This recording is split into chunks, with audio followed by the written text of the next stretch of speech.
Hey, what's going on everyone? Welcome back to another episode of Star Wars Coffee, where today we're going to be diving into the full Rise of Skywalker film updated plot leak. That's today here on Star Wars Coffee.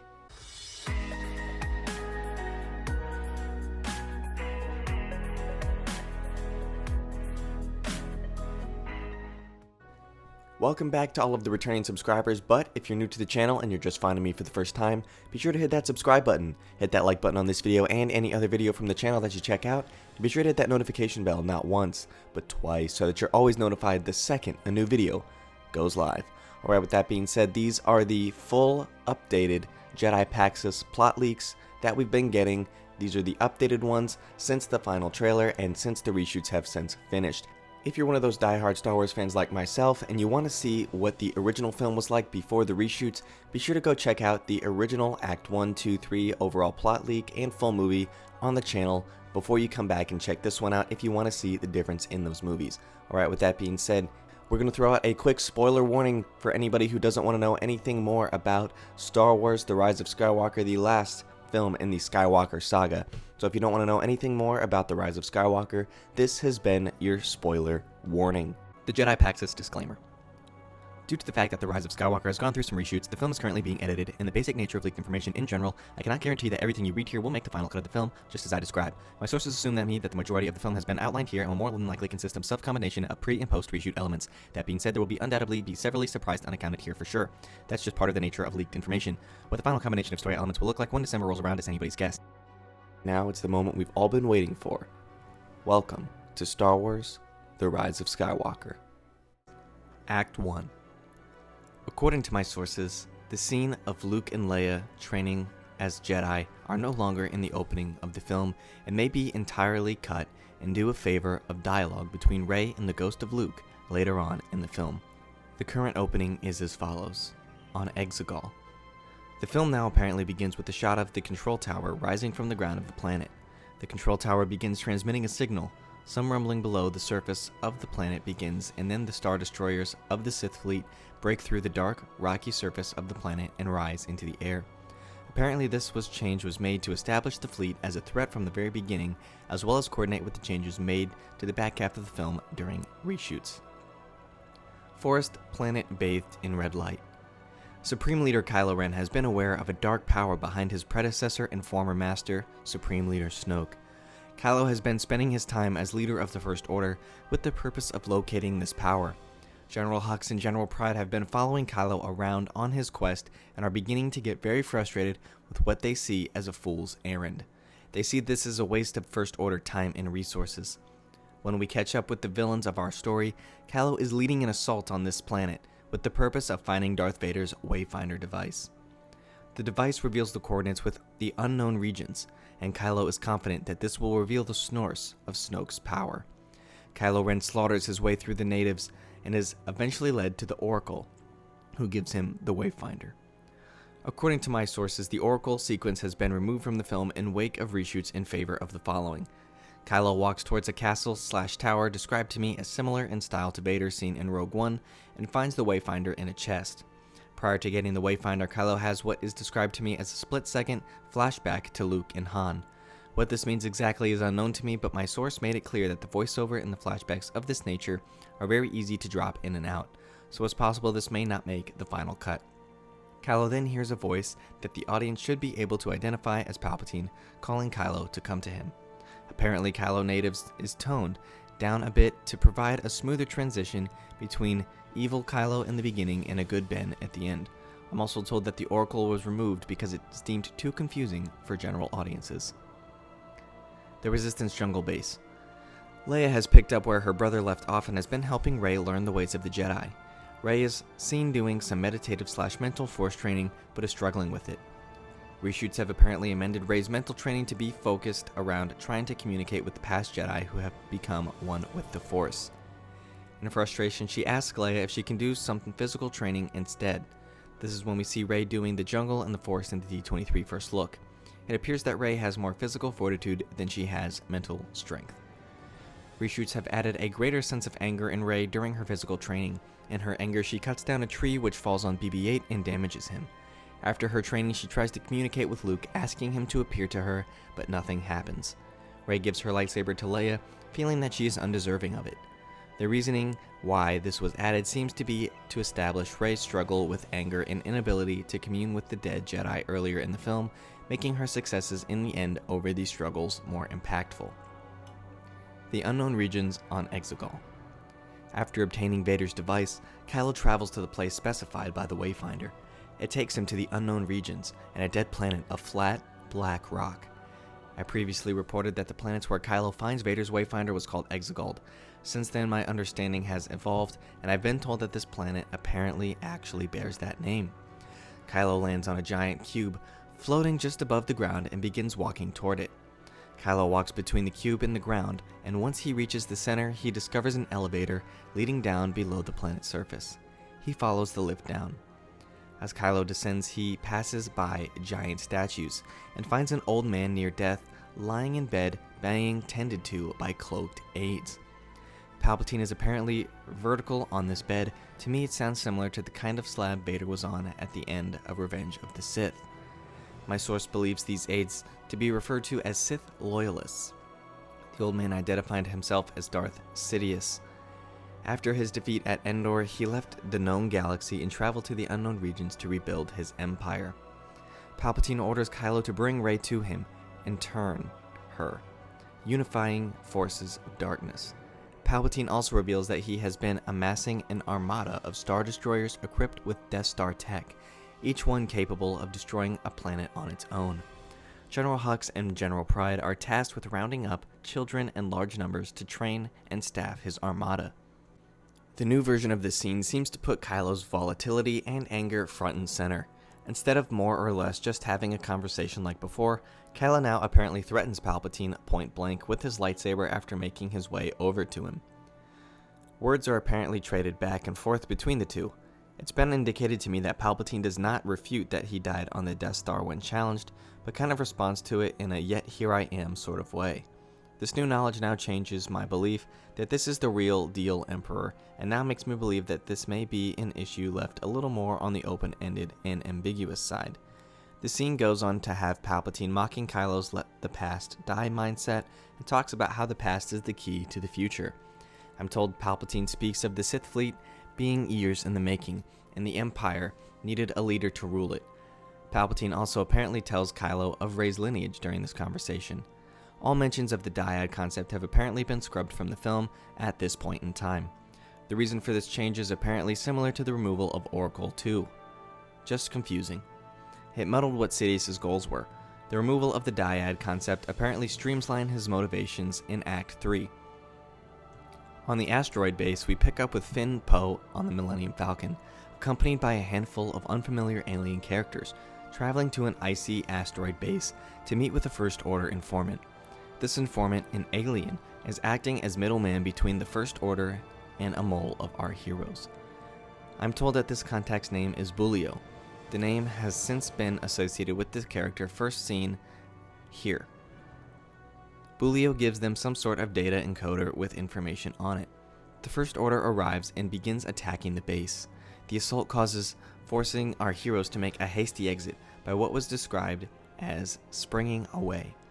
I'm now hearing that this is called a lightspeed skip, not light springing, but the mechanics of it remain unchanged. A lightspeed skip involves making the jump to lightspeed without plotting a course or predetermined destination. As we all remember, making the jump to lightspeed without precise calculations could have dire consequences, such as flying through the star bouncing too close to a supernova. The Falcon makes a handful of these skips to know the First Order off their trail, but as a result they are forced to deal with the consequences of such a risky maneuver. Apparently the Falcon is pursued by the First Order TIEs that perform the same maneuver to much less success. After surviving the dangers of lightspeed skipping, our heroes plot a course to the secret Resistance jungle base. On the base, Finn and Poe return, bearing the knowledge obtained from their encounter with the First Order informant. I'm told that it's been added in reshoots that Rey yells at Poe for damaging the Falcon while lightspeed skipping, and Poe yells at Rey for damaging BB-8. The Resistance reviews the information gleaned from the data encoder, and they find out about the Sith fleet and Palpatine's return. I'm told that cloning is once again discussed as a possibility, but it's confirmed or denied here or there. Snoke is apparently dismissed as a pawn working for Palpatine as he plotted his way back to the power from unknown regions. Finn apparently voices a concern over the children that will need to be kidnapped as he was in order to staff a fleet of this scale. I am told that this section was added in reshoots to provide more clarity on what's going on. First Order Star Destroyer.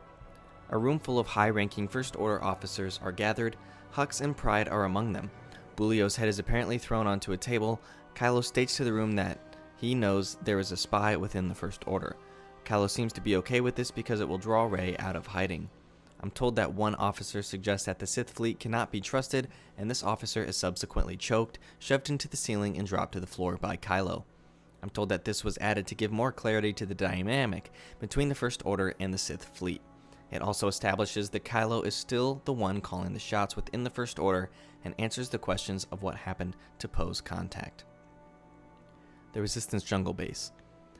Leia dispatches the two of them, Poe and Finn, along with Rey, Chewbacca, BB-8, and C-3PO to Pasaana. Before taking off, a few things were apparently added in reshoots.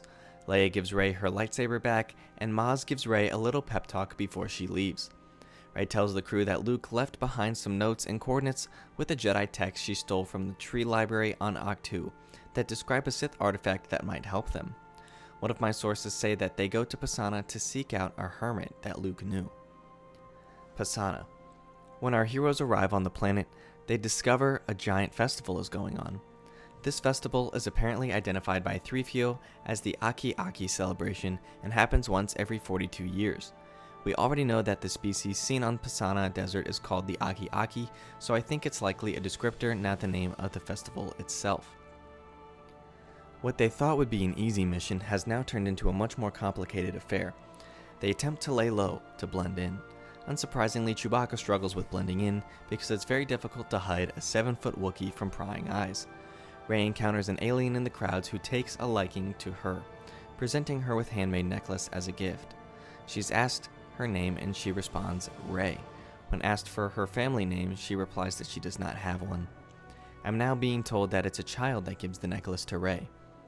As of this time, Kylo establishes a connection with Rey through their Force bond. According to Jedi Pax's contacts, their interaction consists of the following. Kylo antagonizes her about her parents, leaving her and selling her. He tells her she feels all alone and there is nobody who understands her except him. Their conversation ends with Kylo grabbing the necklace from around Rey's neck. Kylo analyzes the necklace on his Star Destroyer and finds out where it's from. Rey travels through the crowds to warn her friends of the First Order's knowledge of where she is when the First Order stormtroopers show up and ambush them. They are saved by someone in the crowd who escorts them to a safe area. It's Lando Calrissian. Greetings and introductions are exchanged. Lando tells them of a dagger that may help them find what they seek. Many years prior, Lando and Luke went in search of a Sith loyalist named Ochi. Luke and Lando's quest was for Sith relics and Ochi. The dagger wasn't a part of their search and it doesn't come into play until later. I'm now hearing Ochi of Bastoon as a possible more complete name for the character. Lando tells of how he and Luke had been searching the galaxy for Sith artifacts and spent some time tracking Ochi due to his knowledge of the Wayfinders. They eventually track him to Pasaana and find his ship, but no Ochi. They track Ochi to Pasaana when the trail went cold.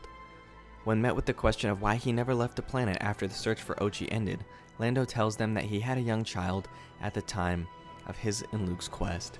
When they were out searching, the First Order stole his child.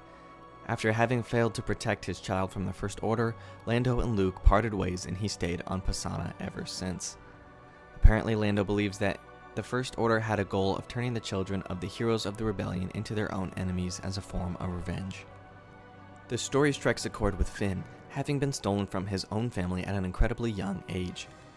The sound of the First Order ties can be heard, and apparently Lando is the one to deliver the "I have a bad feeling about this" line in The Rise of Skywalker.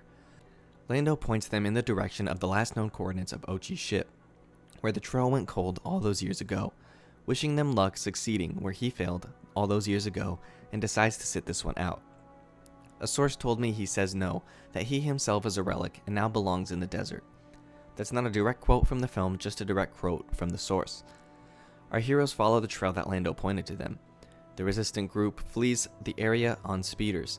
They are chased into the desert by the First Order, with the Knights of Ren further behind them, who arrive on Pisana. It is as the first point that the Falcon is located and detained by the First Order. The speeder chase ends with the First Order troopers getting killed, and eventually they happen upon Ochi's ship. When Rey sees the ship, it triggers some memories. It's the same ship that we see them leaving Jakku in Rey's vision in The Force Awakens.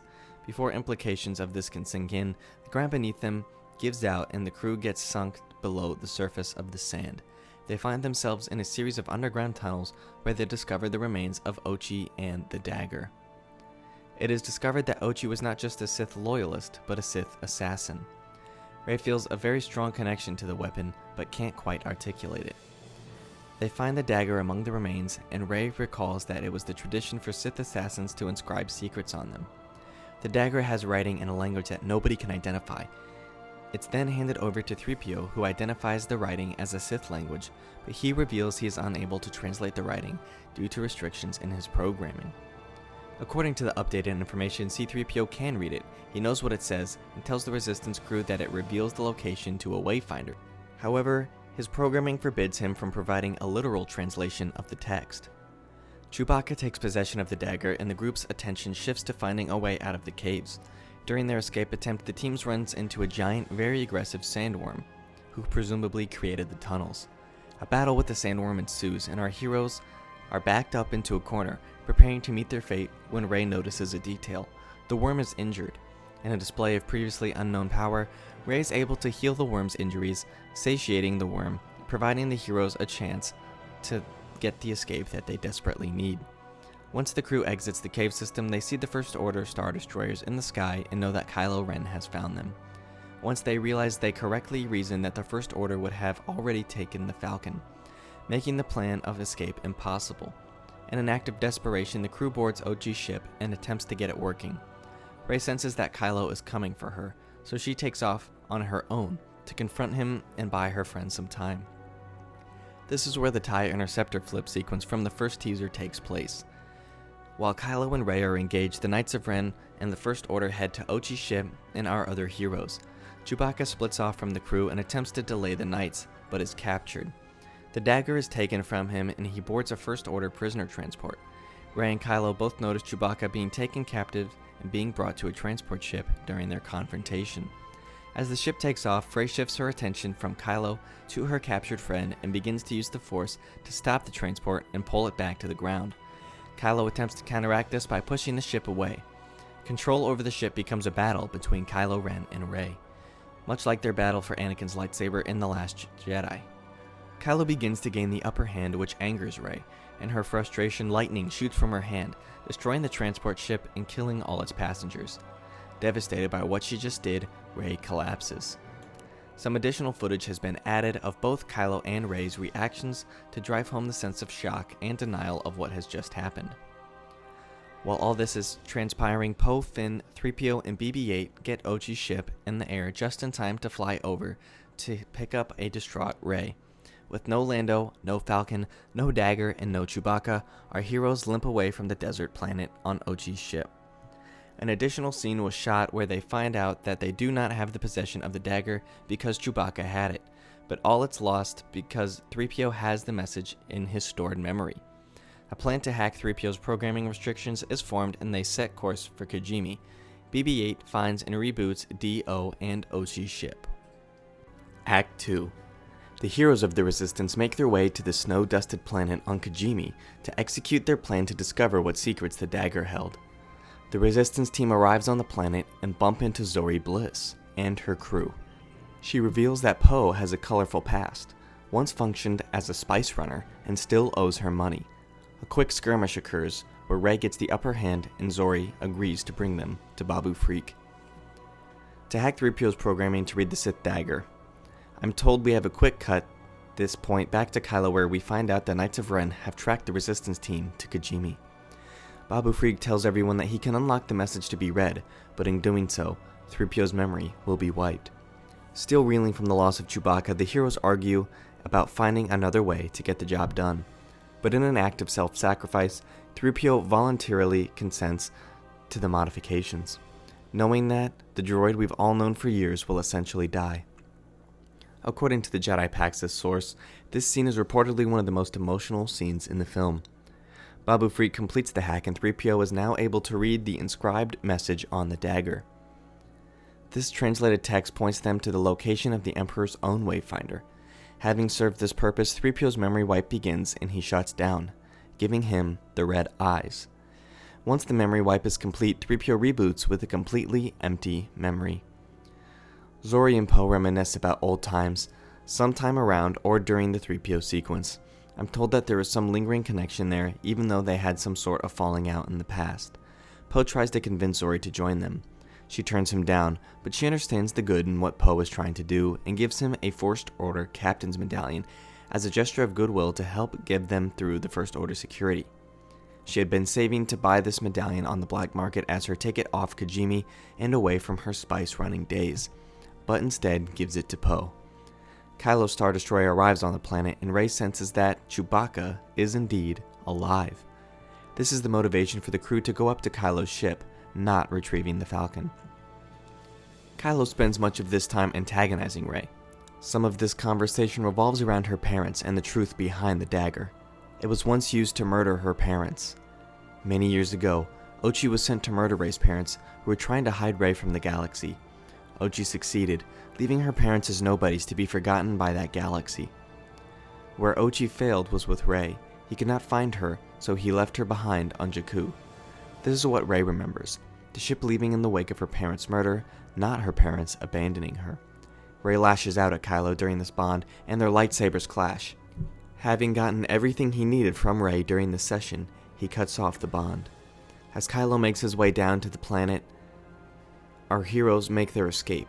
We see that Palpatine's orders to Hux and Pride are being carried out as children are being rounded up by soldiers of the First Order. First Order Star Destroyers above Kijimi. As the heroes escape in Ochi's ship, the group makes the decision to use the passage device to board the Star Destroyer and recapture the Millennium Falcon. The device works as advertised, and the ship lands without question. On board the Star Destroyer, the droids log on to the ship's computer network to locate Chewbacca. Rey splits off, feeling as if something is calling to her. Meanwhile, the others find Chewie, but their rescue attempt fails and they are all taken captive. The calling Rey feels is caused by the dagger, which draws her into Kylo's living quarters. Rey finds and grabs Ochi's dagger, but when she does, it gives her visions of what happened to her parents. Ochi found and killed them with that dagger, and that her parents were trying to hide her from Ochi. When she breaks free from the vision, a bond with Kylo begins. Kijimi. Back on the surface of the planet, and having grown tired of fruitless search of Rey, Kylo initiates another Force bond with her. He discovers that she is on his Star Destroyer, and a lightsaber duel breaks out between the two of them across 2 different locations. Kylo on the surface of Kijimi, and Rey aboard the Star Destroyer. During this encounter, Kylo reveals there is more to the story behind Rey and her parents. Ochi was sent to find and recover Rey, not kill her. Her parents just got in the way. She is still wanted for the darkness that resides within her. It's clear that by this point in the story, Kylo is fully committed to what the Emperor's mission is for him. Once Rey and Kylo's Force bond duel ends, Kylo makes his way back to his ship, and Rey grabs the dagger and Chewbacca's bandoiler and bolts. Rey bumps into a fresh-minded 3PO along the way, hands him Chewbacca's effects and the dagger, and tells him to make a run for it while she stalls Kylo. It is during their confrontation in person that Kylo reveals Rey's Palpatine lineage. When it appears that all is lost for our heroes that have been captured by the First Order, General Hux arrives and surprisingly not only allows them to escape, but points them in the direction of the Falcon. Hux was the mole within the First Order, and Finn and Poe had received information from. Rey and the other heroes make a break for the Falcon and escaped. After they leave, apparently, it's now Pride who delivers the fatal blow to Hux, not Kylo. During this period, he tells Kylo that even though they don't have the dagger, they know where the Resistance is going, because they scanned it while it was still in their possession. I'm also told that Rey escapes by just barely jumping into the Falcon while it's on the edge of the hangar. Pride kills Hux for treason of the First Order, and from this point on, General Pride is the sole commander of the First Order military. The Emperor contacts Pride and demands that he use one of the specially equipped Star Destroyers to destroy Kijimi as an act of loyalty, and Pride complies. Endor. The information gleaned from 3PO's translation of the Dagger reveals the second location, the Wayfinder device, which turns out to be aboard the wreckage of the second Death Star on the forest moon of Endor. Along their way to the wreckage, the crew comes in contact with a person named Jannah. It is revealed that she was press-ganged into the First Order service as a child, but eventually escaped and found her way to Endor, where she has been living for some time. At this time, it is revealed that she is the child that Lando lost to the First Order all those years ago. Jannah provides Way with transportation to the Death Star wreckage. Finn and Jannah apparently chase after Rey to and on the Death Star wreckage as seen in the final trailer. Rey makes her way to the Death Star wreckage and begins climbing her way through its twisted remains. One of my sources told me that this scene feels very reminiscent of the activities we see Rey doing when we first are introduced to her in The Force Awakens. She eventually reaches the Emperor's throne room and discovers a chamber connecting to that room that contains the second Wayfinder. Rey approaches the object and picks it up, which induces a vision of possible future for herself. In this vision, we see a version of Rey that has been enveloped by the dark side, as seen in D23 footage. Sources have told me that the voice of Palpatine may be heard during this scene. The vision shocks Rey and she stumbles back into the throne room where Kylo Ren is waiting for her. Kylo takes possession of the Emperor's Wayfinder, destroys it, and indicates to Rey that the only way to get another Wayfinder is to go through him and take Vader's. A lightsaber battle ensues, beginning in the throne room and eventually transitioning to exterior wreckage among the crashing waves. The Resistance Jungle Base.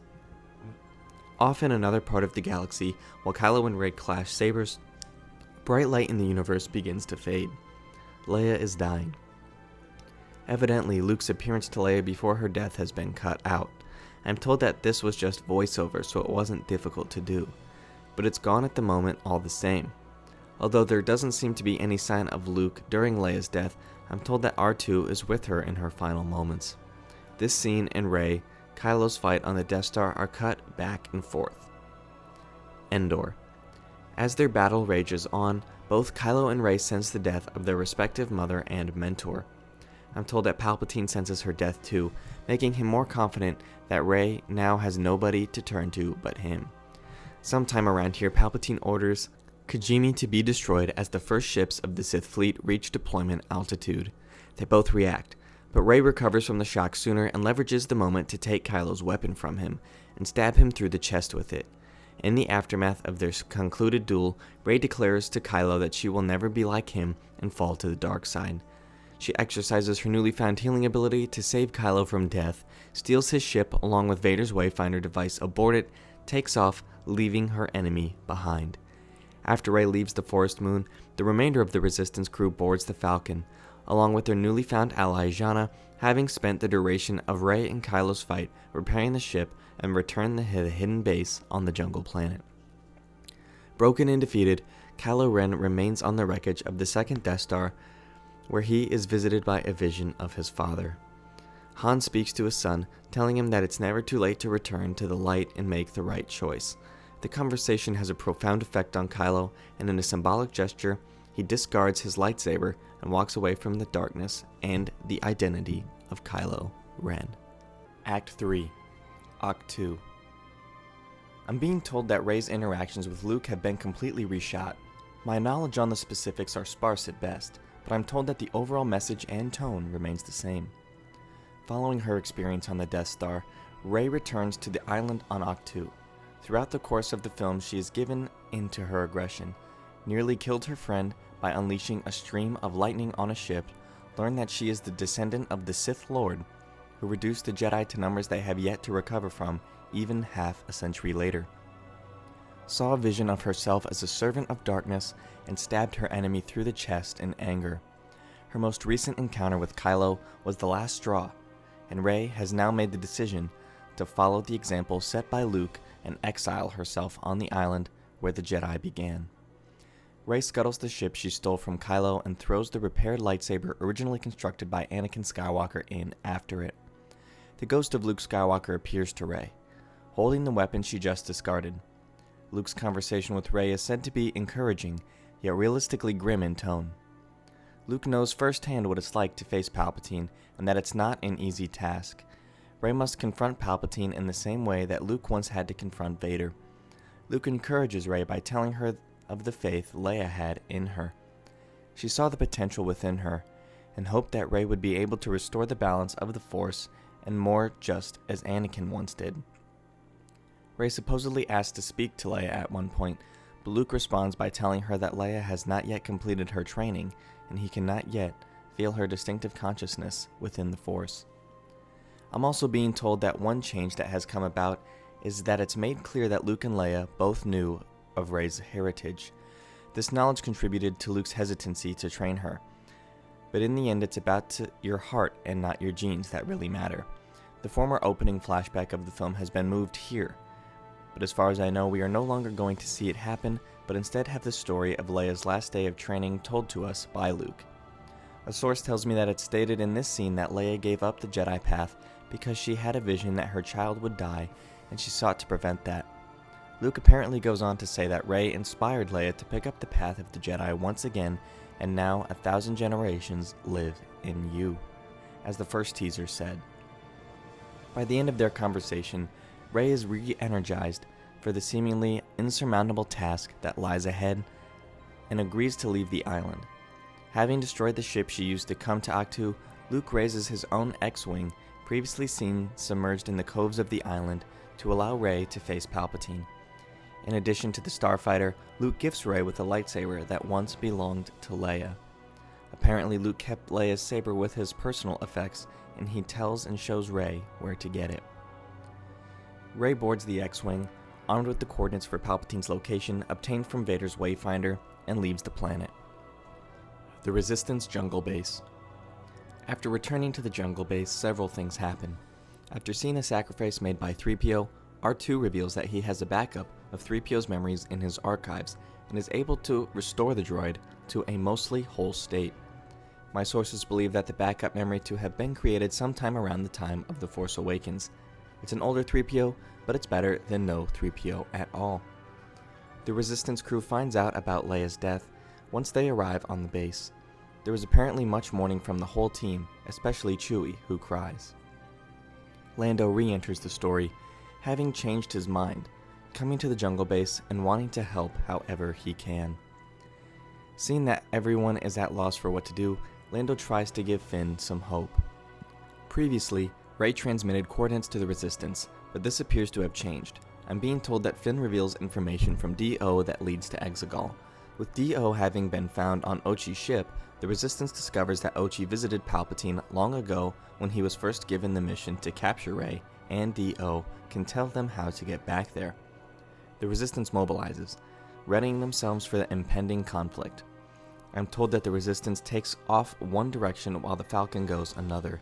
Apparently the blockade runner seen in the fleet is being piloted by a Celestian, and a young Mon Cal can be seen in the fleet as well. The Unknown Regions on Exegol. Rey follows the coordinates found in the Wayfinder to the same spot Kylo did earlier in the film. Rey lands outside the giant cube floating above the ground, and makes her way through the same underground passages. Where Rey and Kylo's experiences begin to differ, come in where Rey discovers Palpatine.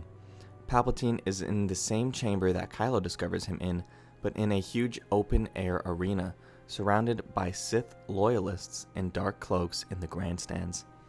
A source has also told me that royal guards of some sort are present for Rey's first meeting with Sidious. Palpatine is being supported by some kind of mechanical arm, possibly connecting Palpatine to a life support machine. The sky above the stadium is filled with Star Destroyers, as soon to be embroiled in conflict with the approaching Resistance. Rey begins to confront Palpatine. The scene has supposedly been tweaked in editing and reshoots. Now, with no mention of the dyad concept, it is said to be clear that Palpatine truly wills Rey to strike him down in anger. Palpatine reportedly acknowledges that he extended a very similar offer to Luke years before. But on that day, Luke had his father to save him. Rey has nobody. She tries to resist at first, but slowly begins to lose her resolve.